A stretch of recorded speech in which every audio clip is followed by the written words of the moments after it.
शुक्ला जी नमस्कार, बहुत बहुत स्वागत है। बहुत दिन बाद दर्शन दिए। तो गाय भी चले गए डिस्कनेक्शन वाली। अच्छा, डिस्कनेक्शन वाली भी वीडियो कॉल्स में मेरे को लगता है कि प्रॉब्लम्स आती हैं सुधीर। डिस्कनेक्शन की भी बहुत दिक्कत है अगर कहीं से कुछ प्रॉब्लम हुई। बहरहाल सुधीर बहुत बहुत स्वागत है और रिगार्डिंग ऑन है। और आज सोचा कि आज पत्रकारों पे चर्चा कर ली जाए कि जो 5 विधानसभा चुनाव हो रहे हैं उसमें डिजिटल पत्रकारों की क्या भूमिका हो रही है, क्या चल रही है हवा, पब्लिक क्या कर रही है। सर्वे पर तो चुनाव आयोग ने प्रतिबंध लगा दिया है मेरे ख्याल से कि सर्वे नहीं किया जा सकता। ये शुक्ला जी आ ही जाते हैं, थोड़ा वरिष्ठ पत्रकार है, इनकी राय।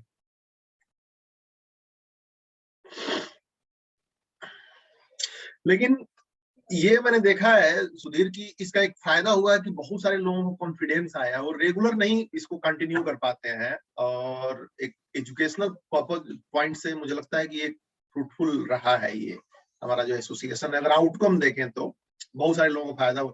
शुक्ला जी नमस्कार, बैठिए बैठिए। कहाँ आप जो है बहुत दिन बाद जो है आप दिखे हैं टोपी में, कहीं और है या पश्चिम बंगाल में ही है, सिलीगुड़ी में ही? ऑडियो ऑन कीजिएगा, ऑडियो ऑन कीजिए। ऑडियो आपकी म्यूट है। अब आई आवाज?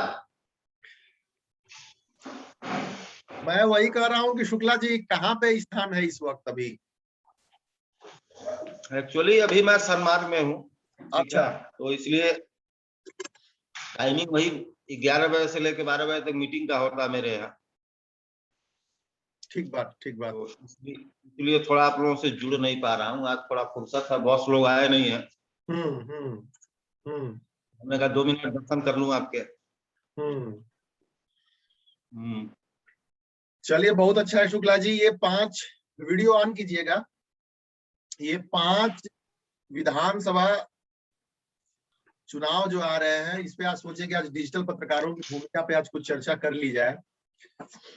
एक बार अपना वीडियो ऑन कीजिए और वीडियो ऑन करके फिर उसके बाद जो है आप एक बार इस पर नजरिया रखिए, वरिष्ठ पत्रकार के नजरिए से, फिर चर्चा आगे बढ़ाते हैं। तब तक हो सकता है कि 2 4 5 लोग और भी आ जाए।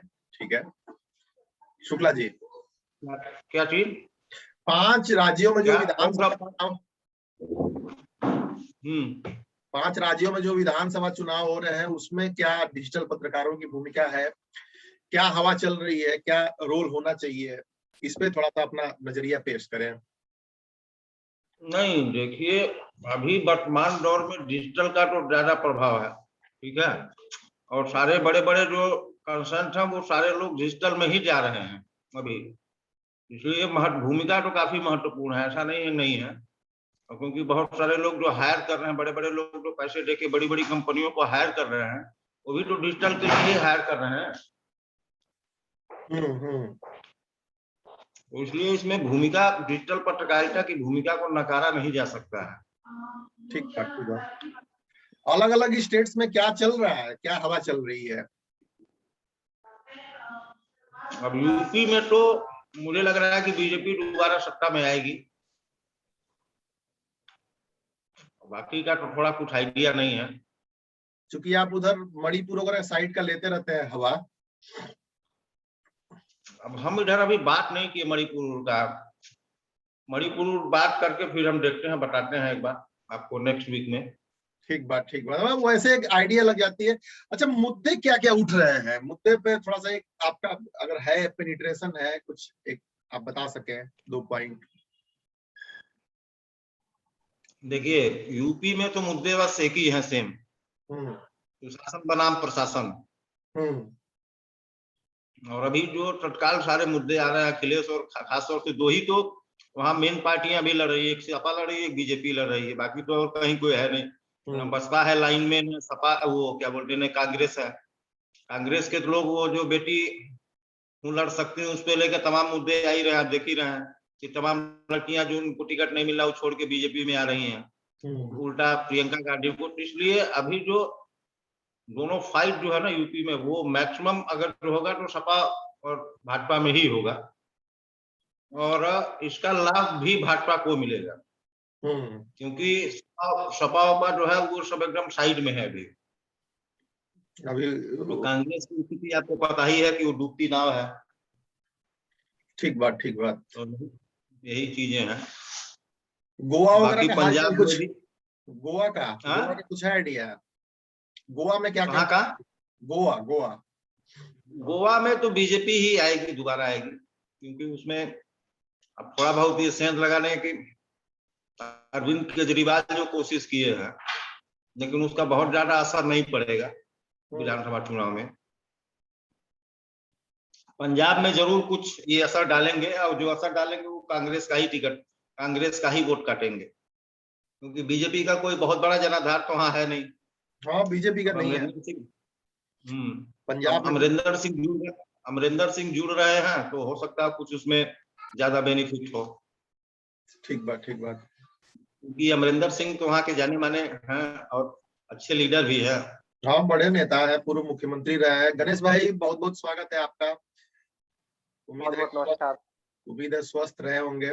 आज इस पे हुआ कि आज इस विषय पे चर्चा कर ली जाए। 5 राज्यों में जो चुनाव है उसमें डिजिटल पत्रकारों की क्या भूमिका है और क्या क्या मुद्दे उठ रहे हैं, क्या उठने चाहिए, तो थोड़ा सा एक ग्रूमिंग टाइप का एक हो जाएगा, क्योंकि सभी लोग हर जगह यही चर्चा चल रही है। तो इस पे अपने वरिष्ठ पत्रकार पवन शुक्ला जी का नजरिया धीरे धीरे आ रहा है।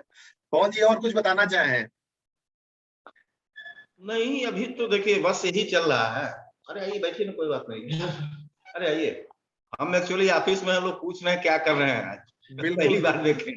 बिल्कुल बताइए कि एसोसिएशन की नेशनल का है, उसमें जूम मीटिंग एसोसिएशन होती की है मीटिंग चल रही है। तो उसमें मैं जुड़ा हूँ, तो हाँ कोई बात नहीं। बिल्कुल बिल्कुल, ये जाइए। सारी चीजें हैं, अब देखिए उसमें होता क्या है आगे, क्या बताया जाए कुछ। ठीक बात, ठीक बात। बहुत बहुत धन्यवाद पवन जी। गणेश भाई, आप भी कवर कर रहे हैं 5 राज्यों में जो चीजें हो रही हैं, तो मैं सीधे आप ही के पास आऊंगा, फिर चलेंगे सुधीर के पास। तो इसमें डिजिटल पत्रकारों की भूमिका क्या है? एक तो ये हमें समझना चाहिए, और कहाँ पे भूमिका है।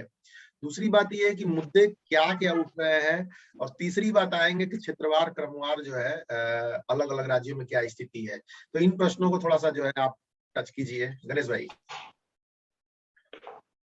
देखिए, सभी साथियों को सबसे पहले नमस्कार, और मैं माफी चाहता हूँ कई मीटिंग से नहीं जुड़ पा रहा हूँ व्यक्तिगत कारणों से, इसके लिए मैं माफी चाहता हूँ अपना।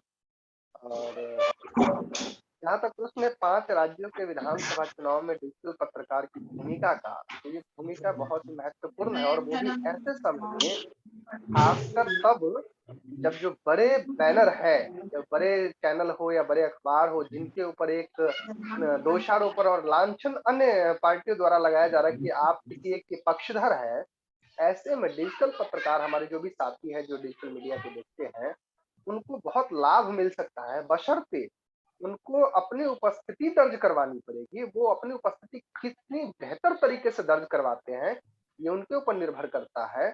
और मैं तो बस यही निवेदन करना चाहूंगा अपने डिजिटल पत्रकारों से कि अन्य बैनर जो भी खबर कवर करता हो, चाहे उनका दृष्टिकोण कुछ भी हो, किसी भी राजनीतिक पार्टी या किसी व्यक्ति विशेष के संदर्भ में, आप कोशिश कीजिए कि एक जो पारदर्शिता के साथ कवरेज होती है, कि आप उन आम लोगों को क्या मैसेज देना चाहते हैं कि कैसे वोट करना चाहिए, वोट क्यों करना चाहिए, किनको वोट करना चाहिए। इस तरह की भूमिका भी अगर जब आप निभाएंगे, तो कहीं न कहीं मुझे लग रहा है कि आपकी उपस्थिति एक मजबूत कड़ी साबित होगी, और आने वाले समय में बेशक आज आपको लाभ मिले न मिले, लेकिन आज की आपकी उपस्थिति, सार्थक उपस्थिति, आने वाला कल आपका जो है ना बेहतर बना सकता है। एक तो ये प्रश्न। दूसरा ये है कि आमदनी की तरफ भी ध्यान रखना बहुत ज़रूरी है, क्योंकि चुनाव एक उत्सव की तरह होता है, और इस उत्सव में जो है ना हर किसी का एक अपना उद्देश्य होता है कि कुछ न कुछ प्राप्ति हो, तो उसके लिए भी बिल्कुल सजग और सचेत रहें, क्योंकि बड़े चैनलों द्वारा, बड़े संस्थानों द्वारा, या फिर कुछ ऐसे राजनीतिक व्यक्ति हैं उनके द्वारा भी कोशिश किया जाता रहता है, और कई बार हुआ भी है कि ऐसे में उन लोगों को जो है ना कहीं न कहीं नुकसान भी पहुँचाया जाता है। जो हमारे डिजिटल पत्रकार हैं, उनको कहीं न कहीं काफ़ी नुकसान पहुँचाया जाता है। उसके लिए सचेत रहना पड़ेगा हमारे उन डिजिटल पत्रकार साथियों को। तीसरा ये है कि मतदाता सभी राज्यों में तय करेगी, मतदाता महान है, मतदाता मालिक है, और ना किसी के इन्फ्लुएंस में आकर के, किसी के बहकावे में ना आकर के, जो एक राज्य के विकास के लिए कार्य करने वाले दल है, उनको मतदान करे। व्यक्ति जो अच्छे व्यक्ति हैं, उनको मतदान करे तो बेहतर रहेगा। क्योंकि मतदान प्रत्येक दिन नहीं होता है। किसी भी राज्य में या किसी भी चुनाव का 5 साल का एक समय होता है, तो आपको एक अधिकार मिला है, उस अधिकार का बेहतर तरीके से अगर सदुपयोग करते हैं, तो आपका आने वाला जो कल है, वो बेहतर होगा और आप एक अच्छे प्रतिनिधि को चुन करके ला सकते हैं। ये चीज़ें हैं। अब बाकी 10 तारीख को ही सब कुछ तय होगा कि कौन सरकार बना रहे हैं, कौन कहाँ जा रहे हैं, किनके वायदे में दम रहा और कौन कहाँ क्या झूठ बोला, कौन सच बोला। सबसे पहले मैं उन सभी साथियों को ये जरूर कहना चाहूंगा, आप अपनी उपस्थिति इस चुनाव में इस प्रकार से मौजूद करवाएं कि हाँ, बड़े बैनरों को लगे कि नहीं, डिजिटल पत्रकार की जो भूमिका है वो कम नहीं है। उन राजनीतिक दलों को भी लगे कि नहीं, इनकी भूमिका सराहनीय। बस आपको अपने तरीके से बेहतर ही साबित करनी होगी, आपको अपनी उपस्थिति दर्ज करवानी है। जी धन्यवाद। ठीक बात, बहुत बहुत गणेश भाई। ये गोवा वगैरह का भी कुछ हालचाल मिलता है, वहां पे क्या क्षेत्रवार मुद्दे चल रहे हैं, कुछ है जानकारी तो उसकी तरफ बताइए। इधर तो हवा लगती रहती है यूपी में और बाकी जगहों पे। एक्चुअली गोवा में जो सबसे बड़ा मुद्दा वहाँ हावी है कि जो पर्यटन के दृष्टिकोण से जो लोग वहां जाते हैं, उसकी गंदगी काफी फैली है, जिसको लेकर के भी जो विभिन्न राजनीतिक पार्टी, मुख्यतः तो 3 ही है, कांग्रेस, बीजेपी और आम आदमी पार्टी, ये मुद्दे उठा रही है। और आम आदमी पार्टी पूरी तरह से इसी को फोकस किए हुआ है कि जो ये गंदगी है, इसको हम जब सत्ता में आएंगे तो दूर करेंगे। लेकिन ये बिल्कुल 100% सही है कि कोई भी राजनीतिक पार्टी आ जाए, जो इस तरह की चीजें उसको दूर नहीं कर सकते, खासकर वो भी तब जब गोवा एक पर्यटन क्षेत्र है। और पर्यटन की दृष्टिकोण से बहुत सारी चीजें हो सकती है, हाँ, उस पर अंकुश लगाया जा सकता है, लेकिन उस गंदगी को एकदम से आप खत्म नहीं कर सकते। अगर उस गंदगी को खत्म कर देंगे तो जो आमदनी का स्रोत है गोवा का, वो बिल्कुल खत्म हो जाएगा। जो विकास के मुद्दे हैं, जो आने वाले समय में राजनीतिक पार्टी का एक उद्देश्य होना चाहिए कि मैं आऊंगा सत्ता में तो ये करूंगा, वो विकास के मुद्दे बिल्कुल गौण हो चुका है। और दोषारोपण, छीटाकशी, लांछन, इन मुद्दों पे भी गोवा का चुनाव आधारित हो चुका है, जैसा कि अन्य राज्यों में। जी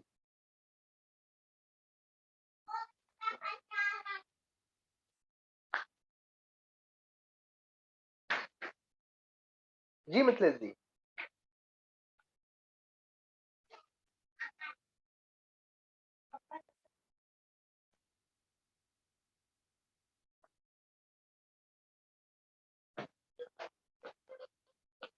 मिथिलेश जी कहाँ हैं?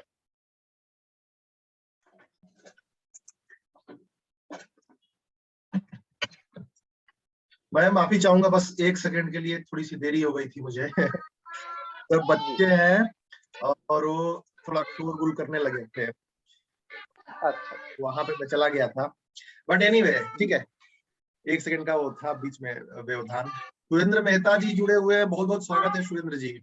खैर, ये गंदगी वाला मुद्दा तो आपने सही उठाया, मुझे लग रहा है कि वहाँ ये संभावना बन रही है। बाकी तो जो मुख्य पार्टियां हैं, तो मैं मतलब डिजिटल पत्रकार के तौर पे क्या मुद्दे हैं, क्या चीजें हैं, कहाँ मिसिंग हो रही है, उसका थोड़ा सा हमें एक एक्सप्लोरेशन चाहिए था।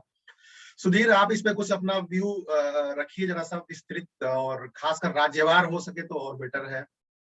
हम लोग कोई एग्जिट पोल नहीं कर रहे हैं, लेकिन जो छोटी छोटी चीजें आ रही हैं, कम से कम डिजिटल पत्रकार के तौर पर वो संभावना है, तो हम लोग उस पर बात कर ही सकते हैं। सुधीर।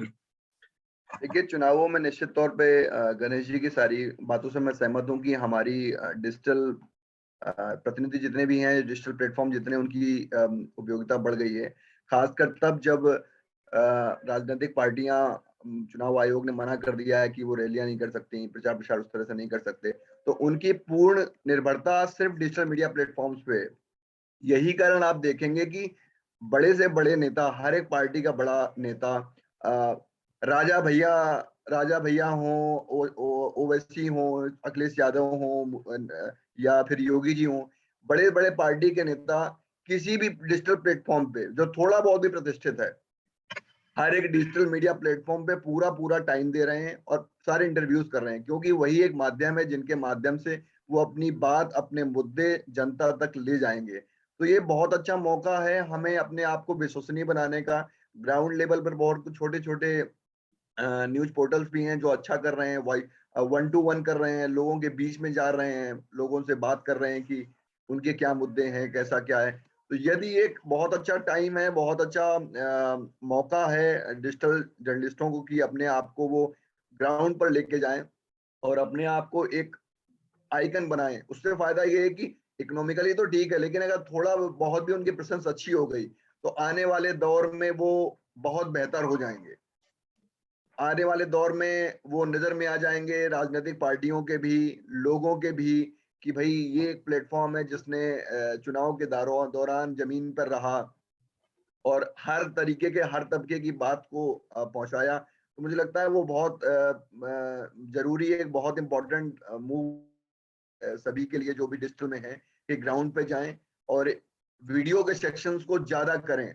और देख, बड़ा आसान है, बहुत कुछ नहीं कर सकते, हायरार्की नहीं कर सकते, तो अपने फेसबुक से आप लाइव चले जाइए।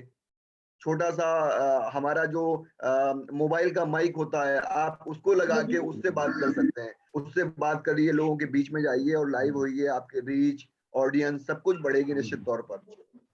तो ये तो हुई डिजिटल प्लेटफॉर्म पर उपयोगिता की बात इन चुनावों में बहुत इम्पोर्टेंट, हाँ इम्पोर्टेंट है। दूसरा, अगर राजनीतिक समीकरण देखेंगे, चुनाव की हवा कैसा क्या चल रहा है, तो वो देखिए जैसे जैसे दिन करीब आएंगे 10 तारीख, वैसे वैसे देखिए छोटे छोटे ट्विस्ट आपको नजर आते रहेंगे। स्टार्टिंग में बिल्कुल था कि बीजेपी बहुत हावी थी, फिर धीरे धीरे विपक्षी पार्टियों में बाइपोलर होने लगा कि सपा और बीजेपी का सिनेरियो होने लगा, वोट प्रतिशत घटने बढ़ने लगा। अभी आप देखेंगे कि मायावती जी बिल्कुल निष्क्रिय दिख रही हैं, उनको लग रहा था कि बसपा चुनाव लड़ ही नहीं रही है। लेकिन ताजा अपडेट ये है कि 2 तारीख से या 2 तारीख से वो अपना कैंपेन स्टार्ट कर रही हैं, आगरा से वो स्टार्ट करेंगी। और बड़ी स्ट्रेटेजिकली उन्होंने इस बार ये किया है कि अपनी जो मतदाताओं की सूची जारी की है वो सबसे बाद में जारी की है। और अब ये देखिए कई सारी ऐसी सीट हैं जहां पर लग रहा था कि हमें लग रहा है कि बीजेपी और सपा के बीच में ही फाइट है, लेकिन पश्चिमी यूपी से लेके और आपका बुंदेलखंड वगैरह में कई ऐसी सीट हैं जहां पर मायावती जी ने कुछ ऐसी टिकट नॉमिनेशन किए हैं कि वो फाइट ट्रायंगल बन रही है। तो लग रहा है कि वो नहीं है, लेकिन मुझे, मेरी जहां तक समझ कहती है कि आप देखेंगे जब नतीजे आएंगे तो वो सरप्राइज करेंगे। जितना हम उनको अंडर एस्टिमेट कर रहे हैं कि वो बिल्कुल नहीं है, वो भले बेहतर ना हो लेकिन ठीक ठाक उनका नंबर वो लेके आएंगे जिस प्रकार से निष्क्रिय हैं। उसका कारण, और उसके देखिए एग्जाम्पल्स हैं, जैसे बुंदेलखंड की बात करूं मैं, बुंदेलखंड में पहले 1992 वगैरह में मायावती का कोर वोटर जो था वो वगैरह अपने पर्टिकुलर जाति विशेष वगैरह को देती थी, तो उनकी अच्छी विनिंग होती थी। उसके बाद उनका बेस बन गया, चीजें बन गई, तो उन्होंने अपने वोटर्स को बदल, मतलब अपने प्रतिनिधि बदल दिए। उन्होंने क्या किया कि ब्राह्मणों को या अपर कास्ट के लोगों को वो लड़ाने लगी। लेकिन इस बार उन्होंने फिर वो अपनी पुरानी पॉलिसी में लौट गई हैं। वो जानती हैं कि उनका कोर वोटर क्या है। तो कई सारी सीट्स में उन्होंने जो टिकट बंटवारा है, मतलब एक्सपर्ट भी बता रहे हैं कि जो टिकट का बंटवारा है वो अभी तक सबसे ज्यादा अच्छा मायावती ने अपने टिकट को बड़ी स्ट्रेटेजी से उन्होंने बांटा है। तो ये थोड़े से मतलब ये ट्रायंगल है कि जैसे जैसे वक्त गुजरेगा और बहुत सारे मतदाता लास्ट मोमेंट पे स्प्लिट होते हैं, तो ये बड़ा दिलचस्प होगा देखना कि जो दावे हैं स्टार्टिंग से कि मेजोरिटी पे कौन आएगा, कितने नंबर्स आएंगे, कितनी स्ट्रेटेजी चलेंगी। और यूपी की पॉलिटिक्स के बारे में सभी को पता है कि वहां पर कितने भी मुद्दे हों, बात खूब बेरोजगारी की और चीजों की उठे, लेकिन सच ये है कि वहां का वोट जो बढ़ता है वो कास्ट बेस पर ही ज्यादा पड़ता है। और एक बहुत खास चीज कि जब चुनावी रैलियां होती हैं तो बहुत सारा वोट ना एकदम से स्प्लिट होता है। जैसे कि मोदी जी ने कोई रैली की और लास्ट मोमेंट पे पूरा वोट इधर से उधर हो गया। कुछ लोगों को पता नहीं होता कि उनको लास्ट मोमेंट पे करना क्या है, लेकिन इस बार तो वो रैली वाला भी गेम नहीं है। तो इस बार जिस जिस भी पार्टी का कार्डर, मतलब जो बूथ मैनेजमेंट है, जिसका बूथ मैनेजमेंट स्ट्रांग होगा, जिसका कार्डर स्ट्रांग होगा जमीन पर, जो अपने वोटर को बूथ तक ले जाने में सफल होगा, वो पार्टी सबसे बड़ी पार्टी निकल कर आएगी। तो वो देखना होगा कि वो कौन सी पार्टी है जो अपने बूथ को अच्छे से मैनेज कर पाती है। तो यूपी का तो ये हाल है। और बाकी गोवा का गणेश जी ने बताया ही है कि वहीं पर पॉल्यूशन को लेके कुछ मुद्दे उठाए जा रहे हैं और फाइट अच्छी है, देखने में लग रही है। कुछ बड़ी हलचलें भी हुई हैं, जैसे कि पर्रिकर जी के बेटे ने बीजेपी छोड़ के निर्दलीय चुनाव लड़ रहे हैं। पूर्व जो सीएम हैं उन्होंने भी बीजेपी का दामन छोड़ के निर्दलीय लड़ने का निर्दलीय चुनाव लड़ेंगे। तो बड़े इंटरेस्टिंग भी हैं कि बड़े नेता निर्दलीय लड़ रहे हैं तो उनके क्या क्या उसका इम्पैक्ट होगा, क्या मैसेज जाएगा, तो वो भी देखना थोड़ा दिलचस्प होगा। चुनाव एक नए के साथ इस बार हो रहा है कि भाजपा एक नए अलायंस के साथ कैप्टन अमरिंदर की पार्टी और एक तीसरे फ्रंट के साथ 3 लोगों के साथ चुनाव लड़ रहे हैं। तो वो भी देखना दिलचस्प होगा कि ये नया प्रयोग कितना बेटर आता है। बसपा ने भी अकाली दल के साथ अलायंस किया है, तो वो भी एक फैक्टर है। सब आम आदमी पार्टी ने बड़ी तेजी से मूव आगे किया है और जैसा कि उसने पिछले लोकसभा चुनाव में 4 सांसद वहां से जीतकर सबको चौंका दिया था, तो देखना होगा कि इस बार वो क्या करती है। कांग्रेस के लिए भी चुनाव अहम है क्योंकि चन्नी जी अभी हाल ही में कुछ दिन पहले ही उनको सीएम बनाया गया और उन्होंने बहुत कम समय में, एक्सपर्ट कहते हैं, बहुत अच्छा इम्पैक्ट छोड़ा है। जो सिद्धू वर्सेस सिद्धू का जो पर्सोना था कि उनके इर्द गिर्द पूरी राजनीति घूम रही थी पहले, लेकिन चन्नी के छोटे से कार्यकाल ने उसको शिफ्ट किया है, तो वो भी एक अच्छा इंटरेस्टिंग है। बाकी और राज्यों के बारे में मुझे विशेष कोई खास एक्सपर्टीज और जानकारी नहीं है, तो वो कोई और साथी बता पाए तो वो बेहतर होगा। मेरी तरफ से अब रह गया बहुत बहुत धन्यवाद सुधीर जी। मिथिलेश जी माफी चाहता हूँ, बस एक राज्य रह गया अपने इर्द गिर्द का, उत्तराखंड। उसके संदर्भ में भी बता दूं, उत्तराखंड में जो सबसे बड़ा मुद्दा है वो देवस्थानम बोर्ड का है।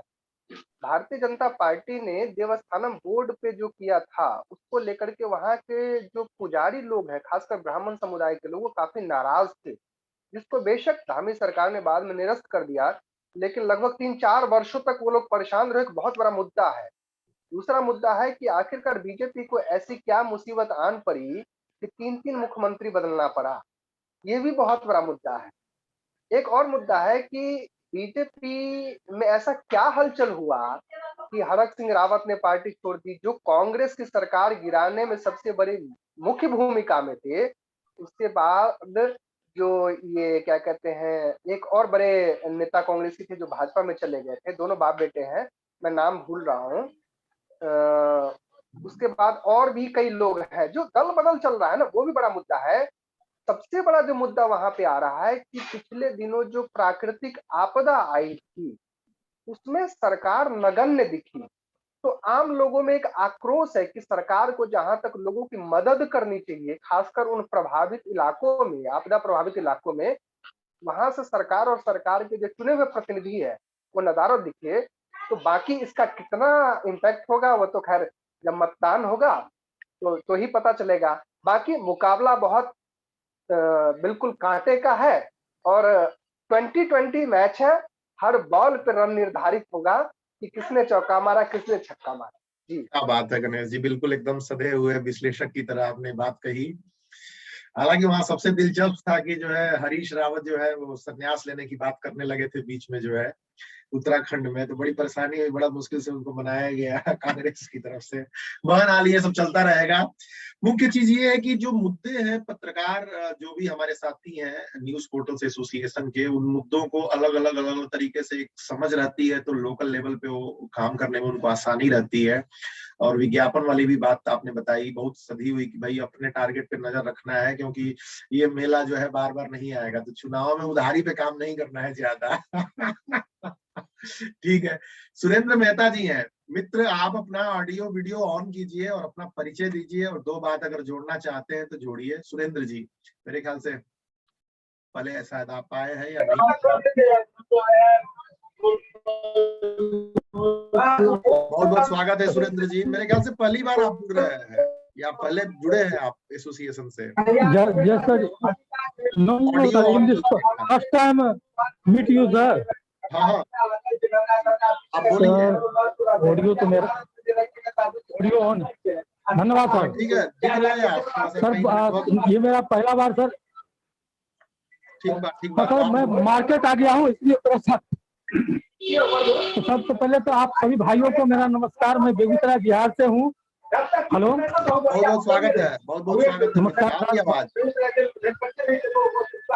हाँ अब आ रही है। तो पहला बार मेरा ये है और मैं इस फील्ड में बहुत नया हूँ। मैं मास कम्युनिकेशन करके हाल ही में आया हूँ, लास्ट ईयर का स्टूडेंट हूँ।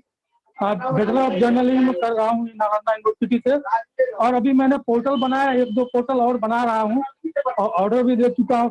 और कालांतर में मेरा योजना है कि मैं इसी फील्ड में रहूंगा। लेकिन जिस तरीके से आपको सुन रहा था, सारे भाइयों को सुन रहा था, मुझे लगता है कि उपयुक्त प्लेटफॉर्म पे मैं आके ज्वाइन किया हूँ और आप सभी के मार्गदर्शन में मैं निश्चित रूप से इस फील्ड में बहुत अच्छा करूंगा। और बहुत बहुत धन्यवाद, प्रार्थनीय है आप सबों का बात सुनना। मैं पुनः चाहूंगा कि आप लोग अपने बात को कंटिन्यू रखें और अपने भाई को, अनुज को आशीर्वाद ऐसे बात कर करके देते ताकि हम कुछ सीख सके आपसे। बोलने के लिए आज मेरे पास टाइम नहीं है, हम सीखेंगे आप लोग से। बहुत बहुत धन्यवाद सुरेंद्र जी, और बढ़िया आपने बात कही और हम सभी आपको शुभकामनाएं देते हैं कि आप अपने जीवन में ढेर सारी प्रगति करें, जुड़े रहें। ये संस्था जो है आप ही जैसे पत्रकारों के लिए है कि वो आगे सीख सकें, आगे अपना रास्ता कर सकें, बात कर सकें, क्वेश्चंस कर सकें। ग्रुप में हैं आप, तो कभी ऐसी कोई दिक्कत आती है, कोई समस्या आती है, कोई उलझन उत्पन्न होती है तो आप अवश्य पूछें। बहरहाल जो चुनाव पे चर्चा चल रही है, तो मुख्य चीज ये है कि एक डिजिटल पत्रकार के तौर पे, जैसा कि सुधीर ने कहा कि जितना भी बड़ा पत्रकार हो आज डिजिटल पे वो आ रहा है। अब चीज ये है कि हम सही से अप्रोच कर पा रहे हैं कि नहीं कर पा रहे हैं। नहीं तो एक अगर किसी को विधायक का टिकट मिला है तो आज एक सामान्य न्यूज पोर्टल को भी उसको इंटरव्यू देने में कहीं कोई दिक्कत नहीं है, बस चैनलाइज करना है, पहुंचना है। तो जब भी हम जाते हैं इंटरव्यू लेने या बात करने जाते हैं या व्हाट्सएप पे अपॉइंटमेंट मांगते हैं, तो एजेंडा बड़ा साफ रहना चाहिए और मुझे लगता है कि खुद भी तैयारी कर लेनी चाहिए कि क्या क्या हमें पूछना है, क्या क्या सवाल पूछना है। तो ये एक चीज है जो हेल्प करेगी। कई बार क्या होता है कि लोग ओवर कॉन्फिडेंस में चले जाते हैं, पता है ही नहीं है वो कॉन्स्टिट्यूएंसी कौन सी है, वो वहां पे कौन कौन फाइट कर रहा है। तो कम से कम 3-4 होमवर्क जरूर कर लें जो डिजिटल पत्रकार है, तो ये एक हेल्प मिलेगी। इसके अलावा जो विज्ञापन वगैरह लगता है, विज्ञापन वगैरह के लिए भी पहले से आप थोड़ा सा तैयारी करके जाएंगे तो मुझे लगता है कि एक सुविधा होगी कि आपको पैसे लेने हैं या आपको किसी और तरीके से एकोमोडेट करना है, आपको कोई बाद में लेंगे, पहले लेंगे, तो ये चीजें क्लियर रहेंगी तो मुझे लगता है कि फ्रस्ट्रेशन नहीं होगी। और दोनों चीजों को अलग रखेंगे तो एक आसानी रहेगी। जो विज्ञापन वाला मैटर है और जो पत्रकारिता वाला मैटर है, दोनों को मिक्स करने पे थोड़ी सी दिक्कत होती है। मुद्दों के बारे में भी आप जरूर लेके जाइए, और जो बड़ा सीधा सा सवाल है, अगर आपको पता नहीं भी है तो जो वहाँ जनता पे है, जो 1-on-1, जो सुधीर ने बोला कि आप 10 लोगों से बात कर लीजिए, वहाँ के लोग अपने आप मुद्दे बता देंगे। 10 जगहों पे बात कर लीजिए 2-4 लोगों से, ऑनलाइन मीटिंग कर लीजिए आप, जिस तरीके से हम लोग ये जूम पे कर रहे हैं, गूगल मीट पे कर रहे हैं, वयम ऐप है, तो इन सब प्लेटफॉर्म्स पे आप ऑनलाइन मीटिंग कर सकते हैं, लोगों से भी मीटिंग कर सकते हैं। तो एक वो कॉन्स्टिट्यूएंसी की बात आ जाती है। अपने फेसबुक पेज पे आपने एक पोस्ट डाला, अगर 1-on-1 नहीं डाल सकते हैं कि भाई इस पर्टिकुलर टाइम पे ये मीटिंग होने वाली है, क्षेत्र के लोग अपनी समस्याएं बताएं, तो इस तरीके से डिजिटल पत्रकार मुझे लगता है कि एक मुद्दे उभर के सामने आ जाए। जनता की बातों को जब आप किसी प्रत्याशी से जुड़ते हैं तो उनसे पूछना चाहिए चीजें, और थोड़ी समझ अगर रहेगी तो ज्यादा मुझे लगता है कि आसानी होगी। और पब्लिश कीजिए, आराम से बिंदास पब्लिश कीजिए, फिर तो धीरे धीरे चलती रहेंगी चीजें, कहीं कोई उसमें समस्या नहीं है। मिथिलेश जी अगर अनुमति हो तो मैं सिर्फ इसमें एक चीज और जोड़ना चाहता हूँ। हमारे उन साथी पत्रकारों को ये भी ध्यान रखना होगा कि जिनके पास भी आप जाते हैं उनको बिल्कुल तनिक भी आभास नहीं हो कि आपका झुकाव किस ओर है। वहां पे आप बिल्कुल सामान्य रूप से रहे, न्यूट्रल रहे, क्योंकि अंतरात्मा में आपके क्या है वो सिर्फ आप तक होना चाहिए। सामने वाले का आभास ना हो कि आप किस दल से ताल्लुक रखते हैं और किसके झुकाव में रहते हैं। इसका विशेष ध्यान रखना होगा, तभी संबंध बनेंगे और कुछ प्राप्ति भी होगी। जी देखिए, नेचुरल है, और चूंकि आप एक पत्रकार की भूमिका में हैं तो एक पत्रकार की भूमिका में रहना ही एक, अगर लंबी पारी खेलनी है तो, क्योंकि चीजें बदलती रहती हैं और अपने पेशे के प्रति ईमानदारी बरतना बहुत जरूरी है। बाकी जो फैक्ट बात है, किसी की तुष्टिकरण करने की आवश्यकता नहीं है। कोई आपको ये बोल दे कि आप योगी के सपोर्टर हैं, आप मोदी के सपोर्टर हैं या आप अखिलेश के सपोर्टर हैं, इस भय से आप भयाक्रांत होके आप सवाल पूछना न छोड़ें कि लेवल लग जाएगा। बिंदास पूछिए, पब्लिक डिसाइड करेगी कि आपने क्या पूछा। अगर लॉ एंड ऑर्डर पे ये भ्रम है कि योगी जी ने बहुत बढ़िया काम किया है तो आप ये बोलिए। अगर लॉ एंड ऑर्डर पे ये भ्रम है कि अखिलेश ने खराब काम किया था तो ये बोलिए, अगर विकास पे ये है कि अखिलेश ने अच्छा काम किया, योगी जी ने नहीं किया, तो बिंदास बोलिए, किसी लेवल से घबराइए मत, क्योंकि आप चाहे जो करेंगे, आप अगर बचने की कोशिश करेंगे तो और ज्यादा छींटे पड़ेंगे आप पे, और आदमी समझ जाएगा ये इधर बचने की कोशिश कर रहा है, तो वो उलझा देगा आपको। तो लेवल से मत घबराइए, क्योंकि लेवल तो आप पे लगेगा ही। आप इनकी बात पूछेंगे तो वो लेवल लगाएंगे, उनकी बात पूछेंगे तो वो लेवल लगाएंगे, तो पत्रकार बदनाम होते हैं। लेकिन ये कि पब्लिक समझ जाती है कि आप एग्जैक्टली आप क्या कर रहे हो, आप समझ जाते हो, तो आप खुद को सेटिस्फाई करो। और बड़े मुद्दे हैं, जहां तक मुझे लग रहा है कि गोवा में आपने बात की लिटरिंग की, गंदगी की, पंजाब में बहुत उलझा हुआ मुद्दा है। पंजाब में तो यही मुद्दा है कि कौन है क्या है, और देखिए क्या संभावना बनती है, वहां बड़ा गटमगट टाइप का मामला हो गया है, और पब्लिक जो है चर्चा ये कर रही है कौन। जी, पंजाब का तो बड़ा हास्यास्पद है। आम आदमी पार्टी का मैं कहूँ तो बड़ा हास्यास्पद है। उन्होंने कहा कि हमारे जो मुख्यमंत्री के प्रत्याशी हैं वो जनता की राय पे चुन के आए। क्या पंजाब की जनता ऐसी हो चुकी है जिनके बारे में सर्वविदित है भगवंत मान जी, उनको उन्होंने सीएम चेहरा बनाया? क्या पंजाब में इनके पास कोई और चेहरा नहीं था, लेकिन ये आगे नहीं लाना चाह रहे थे, क्योंकि सिर्फ अपना इशारा ही वहां चलाना है, इसलिए ऐसे लोगों को लेके आना है जो उनके इशारों पे नाच सके। नहीं तो बहुत अच्छे अच्छे चेहरे हैं इनके पास भी, लेकिन उनको लाना नहीं आगे। पता नहीं वहां की जनता ने कैसे इनको अपना चेहरा चुन के चुना। राजनीति की बहुत मजबूरियां हैं, वो आप भी जानते हैं गणेश जी, और बाकी जो लोग राजनीति करते हैं वो भी जानते हैं कि जो दिखता है वो पीछे बहुत सारी चीजें होती हैं, बहुत सारी उसके अंदर सिस्टम होते हैं। बहरहाल, लेकिन वहां पे गटमगट मुद्दा है, वहां पब्लिक समझ जाए कि क्या मुद्दा है तो उसको बड़ी बात है, उसको ठीक है। कहीं पीएम की सुरक्षा का मुद्दा उठा बीच में, आम आदमी पार्टी जो आपने भगवंत मान जी का बताया वो मुद्दा उठा ही, उसके अलावा जो है चन्नी का, सिद्धू जी का थोड़ा गटमगट है। मणिपुर में निश्चित रूप से अफस्पा का मुद्दा है, जो विशेष रक्षा का कानून है, जहां जो सैनिक आते हैं, और उधर जो घटना भी हुई थी बीच में, तो थोड़ा सा उसको लेके एक मुद्दा है, और उस पे जो है काम होगा। इसके अलावा जो है नेचुरल है कि थोड़ा सा लैंग्वेज वाइज भी वहां पे एक सिस्टम है। हालांकि वहां का सिस्टम ये भी है कि कौन जीतेगा और किस पार्टी में जाएगा ये कोई कह नहीं सकता। तो मणिपुर वाला मुद्दा ये भी है, मतलब बीजेपी पता चला ये सरकार बना रही है, सब टूट के कांग्रेस में चले गए, और कांग्रेस सरकार बना रही है, पता चला बाद में सब टूट के बीजेपी में आ गए। तो थोड़ा सा छोटे स्टेट्स में ये चीजें हैं। उत्तराखंड में निश्चित रूप से गठमगठ है, और भाजपा ने कई दांव खेले हैं। हरीश रावत के भरोसे है, कांग्रेस अभी हिम्मत नहीं जुटा पा रही है किसी फेस को सामने लाए, तो थोड़ा सा जो है वहां पे मुझे लग रहा है कि मुकाबला होने वाला है। यूपी में भी जो आप लोगों ने बताई बात, लॉ एंड ऑर्डर का जो ग्राउंड पे भी बात हो रही है, तो लॉ एंड ऑर्डर पे काफी बात हो रही है इंटरनली। हालांकि किसानों का मुद्दा भी निश्चित रूप से है, और बड़ा मुद्दा है, खासकर इधर जाटलैंड साइड में। तो इन मुद्दों पे भी चर्चा हो रही है, कोशिश कर रहे हैं दोनों पक्ष, और हलचल तो है, हलचल जिसको कही जाती है। हाँ सुधीर। मैं जोड़ना चाहूंगा, जैसे पश्चिमी यूपी की बात आती है तो सभी के आते हैं, जबकि सच ये है कि पश्चिमी यूपी में दूसरी जातियां भी बहुत हैं।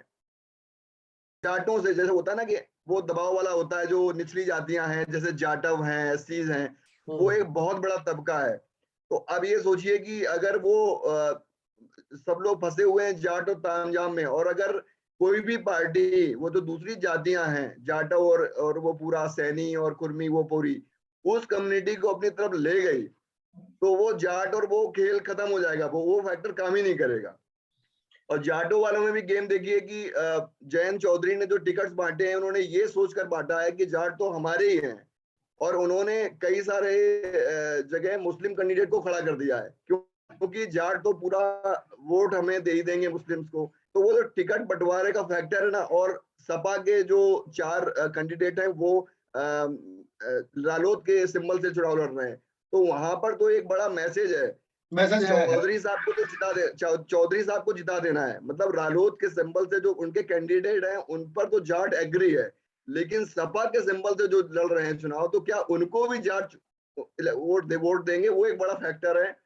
और वो एक चीजें हैं जो पश्चिमी यूपी का चुनाव बड़ा पहला चुनाव है, लेकिन वो बड़ा टेक्निकल है। देखिए जाटों में जाटों में मामला क्या होता है कि फोकस इस, सुधीर आपकी बात सही है कि और भी जातियां हैं वहां पे, लेकिन थोड़ा सा फोकस इसलिए रहता है कि एक मुश्त वोट करता रहा है जाट, इसीलिए फूट डालने की आपसी कोशिशें बहुत हुई हैं और सारे वर्ग कोशिश कर रहे हैं। दिल्ली में बैठक हुई, उधर जयंत चौधरी भी हाँ आ ही रहे हैं गणेश जी, तो लेकिन ये है कि फूट डालने की कोशिश बहुत हुई है। मुझे लगता है कि सारी पार्टियां इस चीज को समझ रही हैं और जयंत चौधरी भी निश्चिंत नहीं है इस मामले पे। बहरहाल गणेश जी 1 मिनट में कंप्लीट करें, थोड़ा सा अशोक पवार जी को भी सुन लेते हैं इस मामले में। गणेश जी देखिए यहाँ एक और ट्विस्ट है, बाकी साथी सुधीर जी ने कहा है, बड़ा दिलचस्प और जबरदस्त बातें हैं। एक और दिलचस्प है कि बीजेपी ने जाट समुदाय को एकजुट करने के लिए बीते दिनों दिल्ली में प्रवेश वर्मा के घर पे अमित शाह जी की मीटिंग की। उसमें काफी जो तथाकथित, मैं नहीं कहूंगा, जाट समुदाय के बहुत सारे नेता थे। इस मुद्दे को लेकर के एक चैनल ने जब राकेश टिकैत से बात पूछी तो राकेश टिकैत ने बड़ा सटीक जवाब दिया, क्या किसान सिर्फ जाट ही है? क्या किसान अन्य समुदाय नहीं है? तो सिर्फ और सिर्फ मैं किसी जाति की बात नहीं करूंगा, किसान विरोध कर रहे हैं। अब उस किसान में जाट भी हो सकते हैं, मुस्लिम भी हो सकते हैं, यादव भी हो सकते हैं, बाकी अन्य सभी समुदाय हो सकते हैं। तो सिर्फ एक समुदाय को साधने से क्या किसान की नाराजगी दूर हो जाएगी? एक्चुअली तो ये समस्या, बात तो बिल्कुल आपकी बात बिल्कुल सटीक है, लेकिन बात ये है गणेश भाई की अभी भी मुजफ्फरनगर का जो दंगा है और लॉ एंड ऑर्डर है, ग्राउंड पे आप जाएंगे ना तो इसका मुद्दा बड़े साफ तौर पे लोग बात कर रहे हैं। कई सारे पत्रकार भी जो ग्राउंड पे काम कर रहे हैं, उनसे यही हुआ है कि देखो यार, बिजली मांगी है, पानी मांगी है तो चल तो जाएगा, लेकिन मैं शाम को घर नहीं लौटू ये नहीं चलेगा। तो ये एक परसेप्शन गई है और मुझे लग रहा है कि लॉ एंड ऑर्डर को लेकर यूपी में, बिहार में बड़ा मुद्दा रहता है। और नीतीश कुमार बेशक कुछ नहीं किए, लॉ एंड ऑर्डर पे ही 15 साल से राज कर रहे हैं और कोई दूसरा उनके खाते में कोई बहुत बड़ी उपलब्धि नहीं है विकास के मैटर में। तो लॉ एंड ऑर्डर को लेके गणेश भाई परसेप्शन है।